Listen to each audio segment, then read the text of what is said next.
এই প্ৰশ্নটো আহিছিলে আমাৰ APSC কণ্ডাক্ট কৰা জুনিয়ৰ ইঞ্জিনিয়াৰ মেকানিকেল 2024 যিটো পৰীক্ষা হৈ গৈছিলে তাতে এইটো প্ৰশ্ন আহিছিলে যে আমাৰ ৰেচিপিয়েণ্টসকলৰ যিবিলাক ফিল্ড হয় ৰেসপেক্টিভ ফিল্ড তাৰ লগত মেটচ কৰিব লাগে ঠিক আছে ইয়াৰ উত্তৰটো বাৰু মোক কমেন্ট সেকশনত জনাই দিব আপোনালোকে এটা এনেকুৱা ধৰণৰ পৰীক্ষা যেটা আমাৰ APSC পাতিব আমাৰ CW 2025 টুকু একাৰণে আমি এনে ধৰণৰ প্যাটাৰ্নৰ কিছুমান প্ৰশ্ন চাই থোৱাটো ভাল মানে আমি এইবিলাক প্ৰশ্ন যেনে আমাৰ আসাম গৌৰৱ হওক আসাম সৌৰভ হওক বা এইবিলাক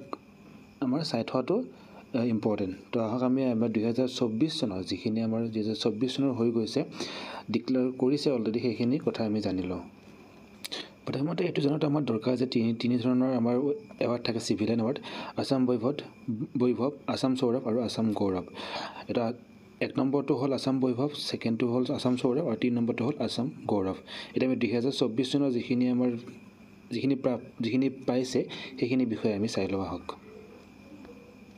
প্ৰথমতে আমি চাই লওঁ আসাম বৈভৱৰ 2021 চনত ৰতনটাটা যি পাইছিলে 2022 চনত পাইছিলে ডক্টৰ তপন শইকীয়া 23 চনত ৰঞ্জন গগৈ আৰু 24 চনত ৰাণা প্ৰতাপ কলিতা 24 চনটো বেছি ইম্পৰ্টেন্ট ৰাণা প্ৰতাপ কলিতা হেৰে অসম বৈভৱ যেটো মানে আমাৰ সিভিলিয়ানৰ প্ৰথম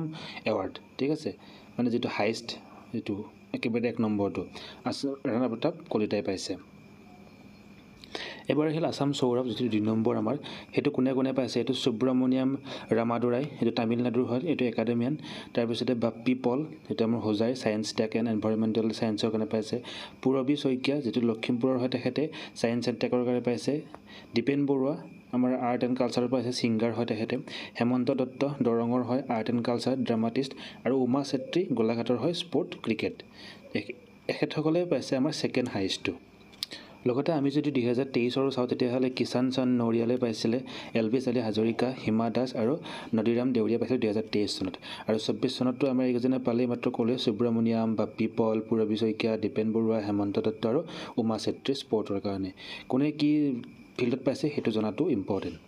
লাষ্টত আহিলে আসাম গৌৰৱ এটো 16 জনে পাইছে ফুলেশ্বৰী দত্ত মীনাক্ষী দাস পাৰ্থিৱ চন্দ্ৰ গগৈ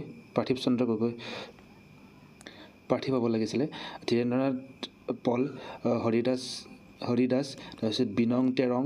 নজৰুল হক বিশ্বজিৎ বৰা ভৰত কলিতা এইবিলাক কি ফিল্ডত পাইছে হেন্দিও ইম্পৰ্টেন্ট কিন্তু একেলগে চাই ল'ব আপোনালোকে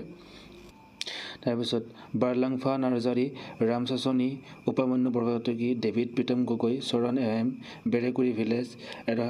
হাতীবন্ধু এনজিও এই দুটা আমাৰ এনজিও হয় ঠিক আছে এইখিনি গোটেইখিনি চাই ল'ব চৰণ এমৰ পৰা তিনটা এনজিও পাইছে এবাৰ ভালদৰে এইখিনি লগতে কি ফিল্ড পাইছে এইটো ভালকৈ চাই ল'ব থ্যাংক ইউ